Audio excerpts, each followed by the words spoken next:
लड़कियां इतना मतलब भारी पड़ती हैं। एक बहू ससुराल में मतलब किस नज़र से देखी जाती है और मतलब क्या क्या ससुराल वाले नहीं करते उस लड़की के साथ। ये सारी चीज़ें आज भी है, मतलब आज भी ये प्रथा बंद नहीं हो रही है कहीं कहीं पर। तो लड़कियों को जो होता है, लड़कियों को और बहुओं को मतलब दोनों ही परिस्थितियां होती हैं। बहुओं को बहुत ही अच्छे तरीके से रखा जाता है, बट कहीं कहीं पर बहुओं को अपने पैर की जूती समझी जाती है। वही सारी चीज़ें मतलब आज भी समाज के लिए एक कलंक है, क्योंकि समाज आज इतना आगे नहीं बढ़ पा रहा है कि वो कुछ भी कर सके। और हम जैसे लोगों की वजह से ही आज बहुएं किस चीज़ के प्रति उत्पीड़न का शिकार बन रही हैं। सच में।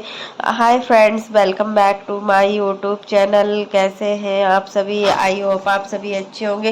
तो फ्रेंड्स, आज हम बात करेंगे अंशु शुभम ऑफिशियल के बारे में।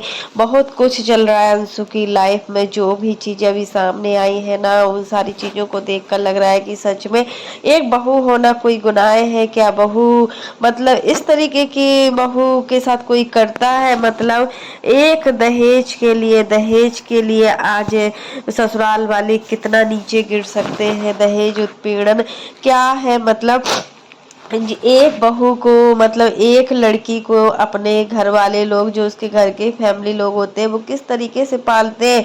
एक बेटी को मतलब ऐसे प्यार से संजोकर रखा जाता है कि कल के दिन मतलब उसको कोई भी दुख तकलीफ ना हो। हम तो यहाँ पर यही कहेंगे कि मतलब लड़कियों को शिक्षा जरूर दो, चाहे दहेज में पैसा दो या ना दो, एक घर और शिक्षा जरूर देना चाहिए। क्योंकि देखिए, जब ससुराल वाले उसके साथ गलत काम करते हैं ना, तो वो बेचारी कहाँ जाएगी। सच में होता है ना, लड़कियों का जीवन बहुत ही खराब होता है। वही लड़की बहू होती, वही बेटी होती किसी घर की, लेकिन बहू के साथ ऐसा क्यों और बेटियों के साथ ऐसा नहीं होता है। हर आदमी को यही लगता है कि उसकी बेटी सर्वगुण संपन्न है, बट हर घर में, हर ससुराल में उसको यही लगता है कि उसकी बहू को एक पैर की जूती है। और बहुओं को नीचे गिराने में कोई भी ससुराल कोई भी कसर नहीं छोड़ता है। हर जगह यही होता है। बहुत कम जगह ऐसा देखा जाता है जहाँ पर बहू को बेटी समझा जाता है, नहीं तो बहू को बहू ही समझा जाता है। हर जगह देखिए ससुराल में क्या स्थिति होती है, क्या स्थिति नहीं होती है। और जो भी अंशु की ननद के साथ हुआ है ना, वो बहुत ज्यादा खराब हुआ है। सोनाली के साथ जो भी चीजें हुई है वो अच्छा नहीं। और फिर उस लड़की, उस बहू को देखिए जो मतलब 5 मंथ प्रेग्नेंट भी थी, तब भी उसके ससुराल वालों ने उसको नहीं छोड़ा। अंशु का वीडियो हमने देखा ना, तो सच में मेरे आंसू बिल्कुल रुक भी नहीं रहे थे। आखिर मतलब ससुराल वाले ऐसा क्यों करते हैं? हर जगह मतलब ऐसा क्यों किया जाता है कि कल के दिन जब मतलब अपनी बेटी के साथ ऐसा होगा तो क्या तुम लोग कोई ऑब्जेक्शन नहीं उठाओगे? और कर्मेज बैग जैसा कर्माज तुमने किया है ना, कल के दिन तो वैसा होगा ही होगा। लेकिन क्या होता है ना, एक ससुराल वाले जो होते ना, इतनी नीच हरकत कर देते हैं दहेज के लिए। एक बाइक के लिए तुमने किसी भी मतलब एक बाइक के लिए मतलब तुम्हें बाइक चाहिए थी, दहेज चाहिए था, उसके लिए तुमने किसी की जान ले ली। ये कहाँ का कानून है? ये कहाँ के नियम है? ये कहाँ का वो है कि मतलब ये सारी चीजें। और देखिए, मौसी की इनकी लड़की, अंशु की मौसी की लड़की है। जैसा कि अंशु बताई है कि अंशु की एक ननद है, पट्टीदार की ही है। तो वो अपने ससुराल में थी और उसके हस्बैंड का नाजायज रिश्ता था उसकी जेठानी के साथ। और वो एक दिन अपनी सास को जब यह कहानी बताने जाती है, ऐसी ऐसी बात है, वो प्रेग्नेंट भी थी, अंशु की ननद प्रेग्नेंट भी थी 5 महीने की। और जब वह जेठानी की बातें मतलब जेठानी और उसके हस्बैंड का अफेयर्स उसको पता था, सच में या भाभी के साथ रिश्ते के लिए इस तरीके की हरकत, सबको कर्म यही रहता है। क्या कैसे तुमने कर्म किए हैं ना, वो एक दिन जरूर आपके सामने निकलेंगे और वो आना भी चाहिए। ऐसे दरिंद्रों को कड़ी से कड़ी सजा मिलना चाहिए। हमने शुभम का वीडियो देखा, अंशु और शुभम सच में बहुत ज्यादा परेशान लग रहे थे। और परेशान होने की बात ही है जिसके घर में इतने दिनों से ये सब हो रहा। उनकी मौसी को सब कुछ पता था, जो अंशु की मौसी है, जो इनके घर में आती है हमेशा वीडियो में। उन मौसी को देखते हैं, राधा है, राधा की बहन ही सोनाली है। तो मौसी ने खुद बताया कि मतलब उनको सब कुछ पता था और सुलझा सुलझा कर मैटर शांत कर दिया जाता था, मान जाते थे। बट ऐसा नहीं था कि मतलब इस तरीके की। और एक बार धमकी भी दी हुई थी कि हाँ मुझे जो करना है मैं कर लूंगा। इनके जो दामाद है उन्होंने मतलब धमकी दी भी थी इनकी मौसी मौसा जी को कि मुझे जो करना है मैं करके दिखाऊंगा।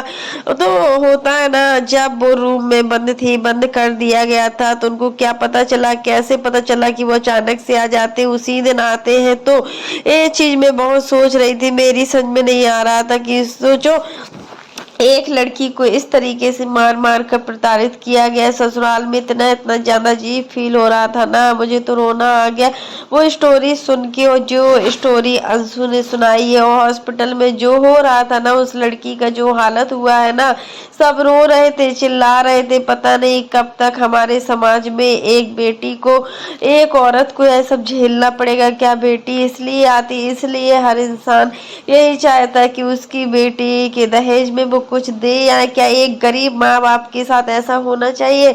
अगर दहेज देने की किसी के पास इतनी औकात नहीं है तो क्या उसकी बेटी को मार देना चाहिए? एक बहू और बेटी में इतना फर्क क्यों होता है? सच में यार, क्या से क्या है यार। समाज की जो रीत रिवाज है ना, बहुत पीछे है। समाज इतना अंधा हो चुका है ना, उसको अपने कुकर्म नहीं दिखाई देते। और सोनाली के साथ जो भी हुआ, क्या मतलब जो भी हुआ उसके साथ, क्या वो अच्छा हुआ? उसको न्याय जरूर मिलना चाहिए। अब रियल लाइफ पहले हम लोग देखते थे कि फिल्मों में ये सारी चीजें दिखाई देती थी, बट आज की लाइफ में हम लोग देख रहे हैं ऐसे 2 से 3 केस हर महीने आते हैं और मतलब कोई कुछ नहीं कर पाता है। अब 4 दिन पूरा हो गए थे। शुभम और अंशु ने बताया हुआ था कि अभी तक कोई भी आगे नहीं हो रहा है, विधायक भी आगे नहीं हो रहे, कोई भी आगे नहीं हो रहा है। और जब उनकी मौसी और अंशु और शुभम और मौसा जी से उनके ससुराल पहुंचे, तब ससुराल वालों का क्या रिएक्शन था वो तो आपने वीडियो में देखा ही होगा। किस तरीके से बातचीत कर रहे थे। क्या गरीब इंसान की कोई वैल्यू नहीं होती? हमारे बिहार में भी ना जाने, जो बिहार है ना, बिहार में सच में ऐसा कैसे हो सकता है? लेकिन बिहारी लोग होते हैं ना, वो इतने अच्छे भी होते हैं, बट ऐसे इतना सब कुछ जो है, लड़कियों को जान ही ले लिया गया। जब बेटी पैदा होती है ना, तब एक माँ बाप के कितने सपने होते हैं, कितने सपने संजो कर रखते हैं कि वो अपनी बेटी को इतनी खुशियां देंगे कि कल के दिन अगर उसको कोई भी दुख हो ना, तो उसके लिए हम इतना कर देंगे कि वो अपने पैरों पर खड़ी हो। यही सोच माँ बाप की अच्छी लगती है। बट कहीं कहीं पर ससुराल वाले इस तरीके के मिल जाते हैं, दरिंद्रे ससुराल वाले मिल जाते हैं कि मतलब उनकी बेटी का ही जीना मतलब हराम कर देते। अच्छे घर में शादी होती है ना बेटे की, तो माँ बाप सबसे ज्यादा खुश होते हैं। माँ बाप को शादी करने से पहले ये नहीं पता होता कि उसकी बेटी जिस घर में जा रही है, तो उस घर में उसकी बेटी खुश रह पाएगी या नहीं रह पाएगी। इसी वजह से जो भी आज दहेज का वो चल रहा है ना, दहेज को लेकर बहुत लड़कियों की जान जा रही है। और दहेज कब बंद होगा? आज भी मतलब लोगों की मानसिकता ऐसी है कि वो सिर्फ दहेज दहेज, बस उनको लगता है कि हमको शादी, वो ऐसा लगता है जैसे कि वो अपने बच्चों को बेच रहे हो, दहेज ले रहे हो। और बहुत सारे लोग ऐसा चाहते होंगे कि ये दहेज सारी प्रथा खत्म हो जाए। यह एक ना एक जंजीर सी है जो जकड़ दे रही है सच में। और कई सारी लड़की जंजीर में ऐसे दबके और खत्म हो गई है। और बहुत सारे लोग है ना, आज भी अच्छी मेंटली रखते हैं। वो इतना सभी लोगों के लिए नहीं है कि सभी लोगों के लिए, बहुत से लोग होते हैं जिनकी मेंटेलिटी अच्छी होती है। वो अपने घर की बहू को अपनी लक्ष्मी समझते हैं, उनको इज्जत देते हैं। हर घर की ऐसी कहानी नहीं होती है, बट गांव साइड ये सारी चीजें बहुत होती है। और गांव साइड हमने देखा भी है कि ये सारी चीजें बहुत होती है। तो यह सब कुछ खत्म होना चाहिए और जल्दी से जल्दी खत्म होना चाहिए। सब लोग एक साथ, सब लोग आवाज उठाइए इस पे। अंशु आवाज उठा रही है ना, बहुत अच्छा लग रहा है। अंशु जो भी चीजें, आज हमें लगा कि अंशु की हिम्मत सच में सामने आ ही गई है। और अंशु कितने अच्छे तरीके से अपने घर वालों को संभाल रही है। सच में अभी जो जरूरत अंशु की मौसी को संभालने की है ना, अंशु की मौसी और पूरे परिवार का जो हाल है ना, वो देखा नहीं जा रहा था। अस्पताल में जो वीडियो बनाया था ना अंशु ने, किस तरीके का वीडियो, तो कितना दुख हो रहा था उसमें, कितना दर्द था सच में यार। कड़ी से कड़ी सजा होना चाहिए इन लोगों को, और मतलब इनको, इनकी जो फैमिली, उनको न्याय जरूर मिलना चाहिए। ऐसे घटिया लोग जब तक इस समाज में रहेंगे ना, तो समाज कलंकित रहेगा, समाज कभी भी मतलब उन्नति नहीं कर पाएगा। क्योंकि आज छोटी छोटी बच्चियों के साथ, आज 2 से 3 साल की बच्चियों के साथ ऐसा ऐसा होता है ना, जो कोई, काफी लोग समझ ही नहीं सकते कि आखिर उनके साथ क्या हो रहे। अंशु के वीडियो को ज्यादा से ज्यादा शेयर कीजिए, और मैं इस चीज में अंशु के साथ हूँ, भले ही मेरा वीडियो बनाने का काम है। और देखिए अंशु आज बिल्कुल भी गलत नहीं है। अंशु जो चीजें कर रही है वो अपने परिवार के लिए कर रही है, और शुभम जो भी कर रहा है ना, वो अपने परिवार के लिए कर रहा है। और इस मुसीबत के पल में अंशु का हर किसी को साथ देना चाहिए। अगर अंशु ने ये वीडियो सोशल मीडिया तक लाई है ना, तो इससे काफी लोग हैं वो बहुत कुछ सीखेंगे। जो ऐसे दरिद्र लोग हैं ना, उनको कड़ी से कड़ी सजा मिलना चाहिए। क्योंकि अब जो भी है, अब सोनाली तो आ नहीं सकती, वो अपनी बेटी को तो वापस ला नहीं सकती, और उसके पेट में जो बच्चा था 5 महीने का, सच में कैसे कैसे लोग, एक नहीं दो दो लोगों की जान ली गई है। और मतलब इतना हैवान कोई कैसे हो सकता है। छी छी, शर्म आनी चाहिए जो अपनी भाभी के साथ भी रिश्ता रखता हो, और दहेज के लिए अपनी बीबी और बच्चे को भी जिसने मार दिया हो। सच में आज भी समाज में ऐसे लोग हैं जो मतलब अपनी वाइफ को एक पैर की जूती समझते, और ऐसे दरिद्र लोग हैं कि मतलब जिनको नरक में भी जगह नहीं मिलेगी। आज तुमने ऐसा काम किया है, किसी का परिवार तोड़ा है, किसी के माँ बाप को दुखी पहुंचाया है। यार देखिए सोनाली के जो मम्मी पापा है कितना दुखी है।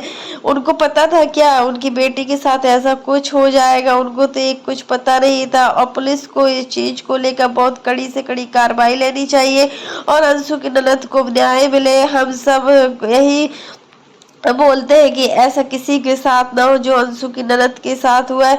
अगर आप लोग ये वीडियो देख रहे हो तो इस वीडियो को ज्यादा से ज्यादा शेयर कीजिए, और अंशु की ननद को आत्मा को शांति मिले। क्योंकि जो भी हुआ है ना, उससे उनकी मौसी और मौसा जी के दिल पर जो बीत रही है ना, जिसकी बेटी है ना, वो ही जानता है कि बेटियों का दर्द एक सिर्फ माँ बाप ही जान सकते हैं, और बेटियों का दर्द एक ससुराल वाले कभी नहीं जान सकते। क्योंकि बेटी बेटी होती है, बहू बहू होती है। बहू को किस नजरों से देखा जाता है ना, ये कोई भी नहीं समझ सकता। तो फ्रेंड्स आज के लिए बस इतना ही। कैसा लगा आपको मेरा वीडियो पसंद आए तो लाइक कर देना, और अगर आप चैनल पर न्यू हो तो चैनल को सब्सक्राइब करना ना भूलना। और फ्रेंड्स आप लोग भी कमेंट बॉक्स में जरूर बताना कि सोनाली को न्याय मिलना चाहिए। अंशु अगर मतलब सख्त कदम उठा रही है ना, तो बहुत सही कर रही है। क्योंकि देखिए अगर आज भी ये मैटर ऐसे दबाया जाएगा ना, तो कल के दिन सोनाली की तरह जाने कितनी लड़कियां इस चीज का शिकार बनेगी। और होता है ना, बेटियां जो होती है ना, घर की लक्ष्मी होती है। बेटियां एक आंगन का फूल होती है। वही बेटी के साथ इस तरीके की हरकत, आखिर कितने गिरे हुए इंसान होंगे जो ससुराल वाले सब कुछ जानकर भी, उनको पता भी था कि उनके बेटे का अफेयर किसके साथ चल रहा है, सब कुछ जानते हुए भी एक मासूम की जान ले ली। एक नहीं दो दो जान ली गई है यहाँ पर। तो ऐसा काम करने से बचना ही चाहिए। तो फ्रेंड्स आज के लिए बस इतना ही। कैसा लगा आपको मेरा वीडियो पसंद आया तो लाइक करना, और इस वीडियो को ज्यादा से ज्यादा लोगों तक शेयर करना, जिससे कि हर बेटी, आज छोटी से छोटी बेटी सुरक्षित नहीं। आप देखते हो, आप अपने बच्चों को स्कूल भेजते हो ना, तो आपके अंदर एक डर सा बना रहता है कि हमारा बच्चा स्कूल तो जा रहा है, बट हमारे बच्चे की सेफ्टी कैसे होगी। क्योंकि बच्चों की सेफ्टी नहीं हो पा रही। आज के युग में यही देखा जा रहा है कि एक छोटी से छोटी मासूम लड़की को किस नजर से देखा जाता है। जो लड़की 2 से 3 साल की होती है, जो बच्ची अभी बोलना तक नहीं जानती, उस बच्ची के साथ ऐसी ऐसी हरकत होती है। क्योंकि जब तक ऐसे दरिद्रे रहेंगे समाज में ना, समाज को तो उन्नति कभी हो ही नहीं सकती है। क्योंकि समाज एक ऐसा वो होता है जिसमें हम देखते हैं, अगर 4 लोगों को हम देखते हैं ना, वैसा ही हम सीखते हैं। अगर आज इन दरिंद्रों को, इन दरिंद्रों जैसे और भी दरिंदे होंगे ना, तो जाने कितने मासूमों की जान जाएगी। और हमारा समाज कोई भी कार्रवाई नहीं करते, यहाँ तक कि पैसा खवाकर, पैसा देकर इन सारी चीज को दबाया जाता है। पुलिस भी आजकल रिश्वतखोर होती है, उसको सिर्फ रिश्वत से मतलब होता होता है उसको ये नहीं पता होता है कि किसी की बेटी की जान गई या किसी की बेटी के साथ ये हुआ। जब अपने बच्चों के साथ होता है ना वो दुख दर्द सभी को पता होता है, बट जो पराये के साथ होता है ना वो किसी को पता नहीं चलता है। ये है हमारे समाज की असलियत, ये हमारे समाज का काम।